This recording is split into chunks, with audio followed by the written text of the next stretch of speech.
A'udhu billahi minash shaitani rrajim. Bismillahirrahmanirrahim.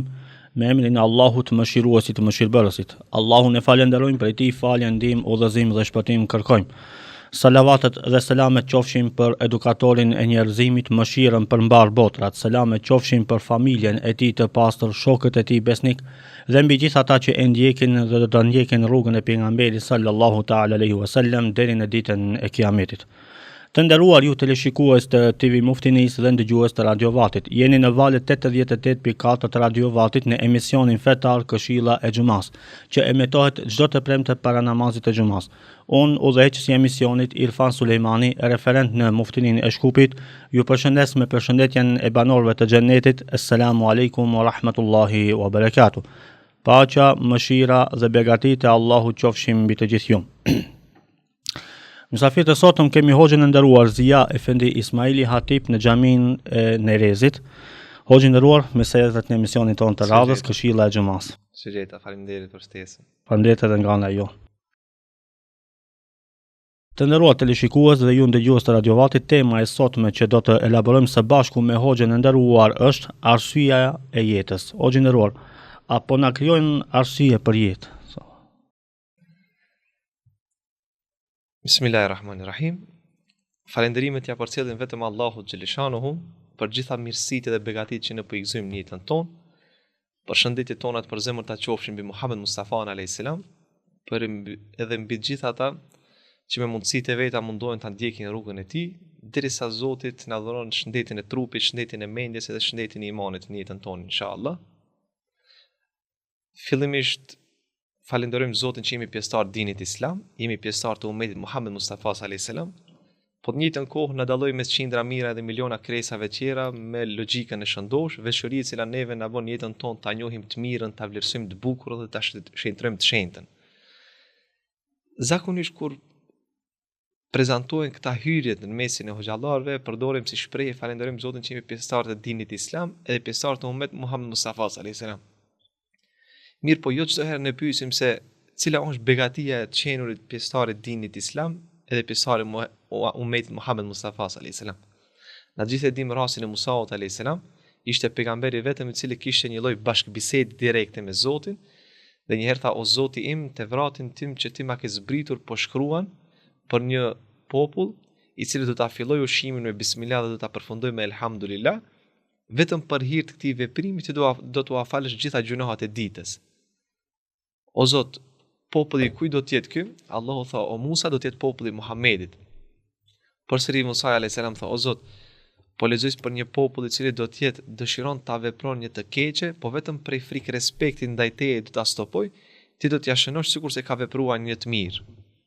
Allahu tha përsëri: "O Musa, do t'jetë ummeti Muhammedit." Tha: "O Zoti im, po të njëjtën libër po lexoj se po shënon për një popull i cili do të dëshiroj ta bëjë një vepër të mirë po do t'i pamundsohet nga mundësia dhe fuqia që e ka, ndërsa ti do t'ja shënosh sikur se ka vepruar 70 vepra të mira, edhe pse ai nuk realizon asnjë vepër të mirë." Allahu tha: "O Musa, edhe ai popull do t'jetë i Muhammedit." Musa alayhis salam tha: "O Allahu im, a ka mundësi që edhe mua si pejgamber të më bësh ummet i Muhammedit alayhis salam?"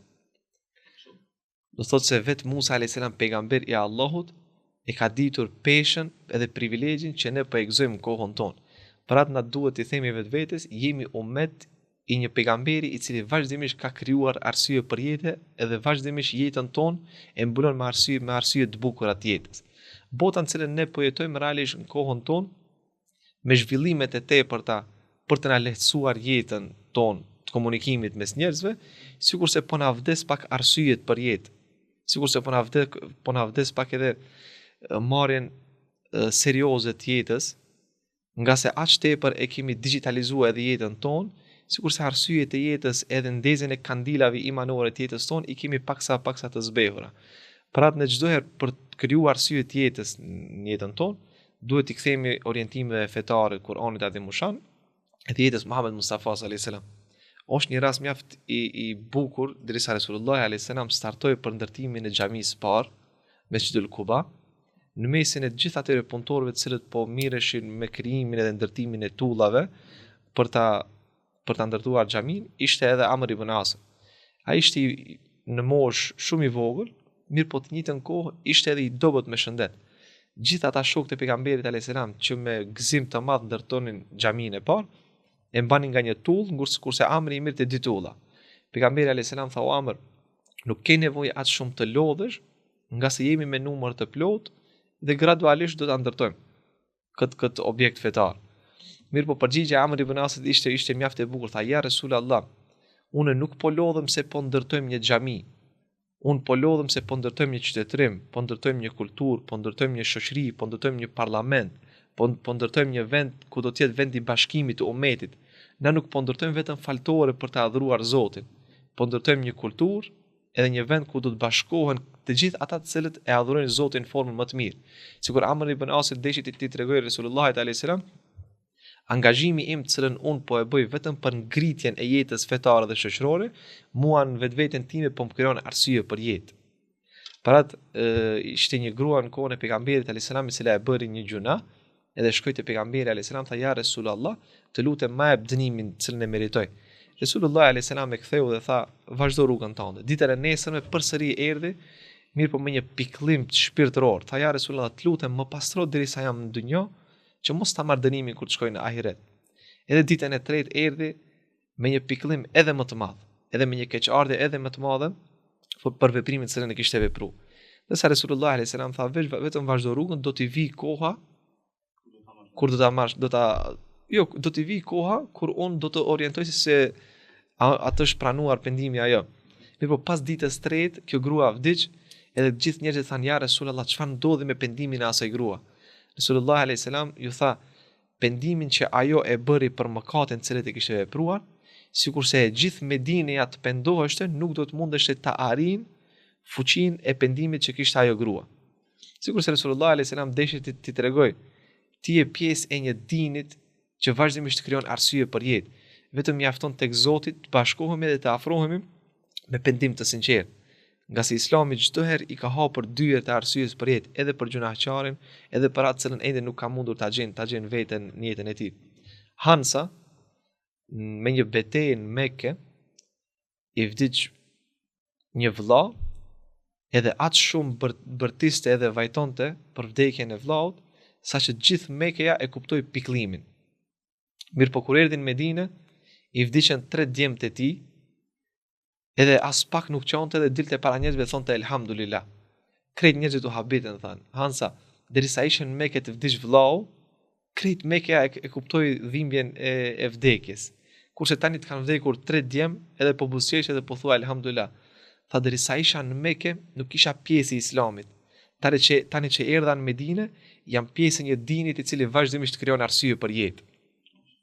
Është mjaft interesante, me disa statistika në Amerikë thuhet se numri i prej startimit të luftës në Gaza deri në ditën e sodit, thuhet se numri i amerikanëve të cilët kanë përfunduar në Islam po arrin 1 milion. Një grua e pyetën se cila ishte arsyeja se pse ti e ke pranuar Islamin? Tha: "Derisa e shihja çrregullimin edhe vrasjen e fëmijëve dhe edhe njerëzve në formën më mizore në Gaza, edhe në mesin e atyre viktimave dhe atyre kufomave e pash një grua e cila i kishte vdekur edhe bashkëshorti edhe 5 fëmijët e vet, edhe dul para kamerave dhe thonte elhamdulillah, mua më ka zgjedhur Zoti." Tha: "Unë jetosha vetëm me një qend të vogël i cili ngordhi pas disa vitesh jetesë me mua, edhe mendoja se a të bëj vetvrasje nga depresioni të cilën kisha përfunduar apo ta vazhdoj jetën. Kurse kjo grua para meje ka humbur gjithë familjen dhe thot falënderimi i takon Zotit. Aty e kuptova se feja islame është një fe e cila vazhdimisht të krijon arsye për jetë edhe kur jeni në fatkeqësitë më të mëdha të jetës. Për atë na si musliman duhet vazhdimisht të krijojmë arsyet e jetës, nga se jemi pjesë e fesë dhe pjesë e ummetit, i cili mesazhin më të bukur na jep edhe na përcjell se nuk duhet të humbim arsyet e jetës. Allah e shpërblet o gjinderuar. O gjinderuar, si e shpjegoni këtë, çka duhet të veprojmë që na të krijojmë arsye për jetë? Realisht në kohën tonë që ne po jetojmë, për të krijuar arsye për jetë për botën, duhet të jemi musliman të civilizuar, të ngritur dhe musliman modern. Në atë kontekstin të edukuar që bota moderne, orientimin apo kiblen e jetës ta ketë yrnek muslimanin e kohës moderne. Atëherë kur ne me investimet e tona për ngritjen edhe shpirtërore, edhe akademike, edhe individuale, edhe profesionale, do ta kemi në vetvete, të jemi të bindur se bota moderne neve do të na ketë si yrnek që vazhdimisht krijojmë arsye për jetë. Një dietar algerian derisa mbante një ligjërat me një sallë me numër të madh të njerëzve, ky dietari ishte i dobët me shëndet edhe me shtat më të vogël, të themi.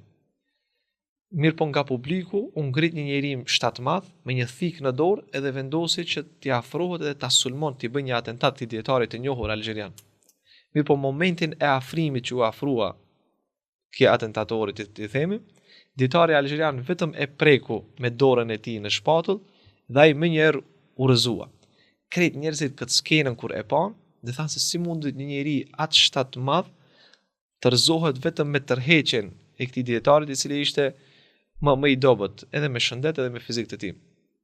Pasi që përfundoi kjo skenë, dietari islam tha, një njeri i cili për botën po krijon arsye për jetë, Allahu në jetën e tij krijon fuqi imanore që logjika e njeriut nuk mund t'i perceptoj as pak. Nëse na në jetën tonë do të krijojmë për botën moderne apo për shoqërinë përgjithësi arsye për jetë, do të jemi irnek apo kible e tyre për me krijuar arsye për jetë, të jemi të bindur se edhe në fizikun ton, edhe në logjikën ton, edhe në shpirtin ton, Allahu do të krijojë fuqi imanore që vazhdimisht ne do të bëjmë mrekullira në jetën tonë. E tash ne duhet të bëjmë pyetje jetës tonë. Jeta jon botës moderne apo i krijon arsye për jetë, apo bota moderne e ka asgjësuar jetën tonë përgjithësi. Nëse na shoqërisë nuk i krijojmë arsye për jetë, të jemi të bindur se shoqëria na ka asgjësuar jetën tonë. Çfarë do lloj veprimtarie që ne vendosim të marrim në jetën tonë.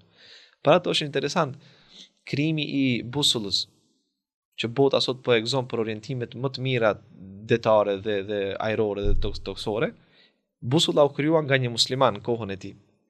Mirë po e mori edhe e paraqiti si zbulim Christopher Colombo. Pse muslimanët nuk mundeshin ta gëzojnë zbulimin e busullës?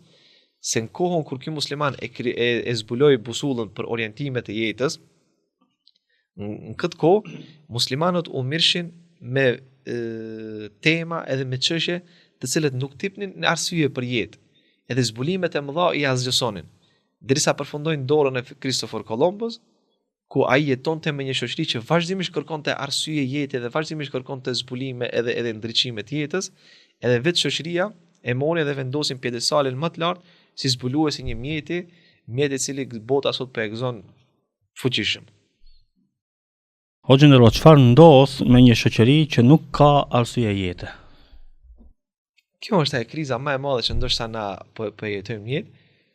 Një shoqëri e cila nuk krijon apo nuk ka arsye për jetë, vazhdimisht në atë shoqëri paraqitet parahati, paraqitet dhunë edhe paraqiten sëmundje. Shoqëria e cila nuk din t'i krijon arsyet për jetë, do t'i ketë këta tre vuajtje në jetën e tyre. Vetëm na për ta vendosur në atë peshoren e rahatis jetën tonë, mjafton ta shohim se a kemi arsye të jetës apo nuk kemi arsye të jetës. E dhimbshëm është kur nëpër barnatoret tona, sidomos nëpër lagjet e tona, shohim njerëz duke pritur rend për të blerë hapa, për të blerë medikamente qetësuese për depresionin, ankthen dhe stresin që ata e kanë në jetën e tyre. E tash ne duhet ndalim edhe të pyesim, a jemi na pjesëtar e dinit edhe umetit që na krijon arsye për jetë, apo i sigurt se jemi shkëputur nga ky realitet që na duhet ta krijojmë arsyen e jetës, edhe rahatin edhe qetësinë mundohemi ta gjejmë nëpër derët e barnatorëve tona. Për atë Hazreti Omeri ka një shprehje të bukur ku thuhet se të qëndrosh një orë me Ebu Bekrin është më mirë se sa të qëndrosh 80 vite me Ebu Xhehlin. Se jeta e Ebu Bekrit, qëndrimi me Ebu Bekrin vazhdimisht ka krijuar arsye për jetë edhe vazhdimisht të ka dhënë energji të mirë pozitive për ta ballafaquar jetën në formën më të bukur. Për atë edhe psikologët modern thonë se ta pish një kafe me një person i cili është i dashur për ty, me një shok, me një familjar, me një njeri të zemrës, është e barabartë sa $4,000 të investosh në seanca psikologjike për të arritur atë rahatin edhe qetësinë psikologjike. Është e rëndësishme qëndrimi jon me njerëz që vazhdimisht na krijojnë arsye për jetë, vazhdimisht na dhurojnë energji pozitive, vazhdimisht na mbushin me një energji të mirë që në formën më të bukur ta kalojmë jetën tonë. Për atë na si musliman bashkohor, çdo herë duhet ta kemi moto të jetës apo pyetje që duhet na shoqërojnë jetën tonë. Robër të kujt jemi edhe ummet i kujt jemi. Nëse do t'i gjejmë përgjigjet e këtyre dy pyetjeve, jemi të bindur se asnjëherë nuk kanë për të na vdekur arsyet e jetës. Allah ju nderoft inshallah. O gjenero, pasi që jemi në minutët e fundit të emisionit, cili është mesazhi juaj për teleshikuesit e TV Muftinisë dhe ndëgjuesit e Radio Vatit? Si mesazh përfundimtar, do t'ja përcjellja vetes po edhe gjithë juve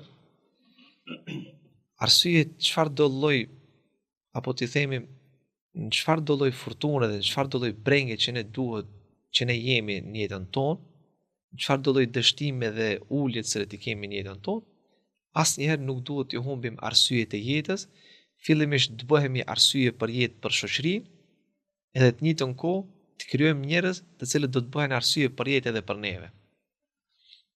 Po e përfundojmë me ata dy pyetje të cilët i përmendëm pak më parë, mos të harrojmë robërt kujt jemi, edhe mos të harrojmë ummet i kujt jemi.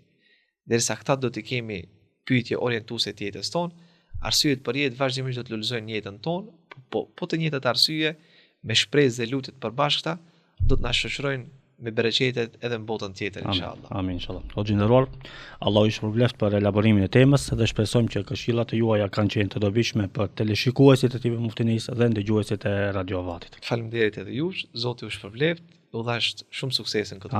Amin, faleminderit. Të nderuar ju teleshikues të TV Muftinisë dhe ndëgjues të Radio Vatit, këtu është fundi i këtij emisioni ku mysafir kishim hoxhën e nderuar Zia Efendi Ismaili. Deri në emisionin e radhës, mirëmbëjtje dhe Allahu pranoftë gjitha lutjet dhe ibadetet. Assalamu alaikum wa rahmatullahi wa barakatuh.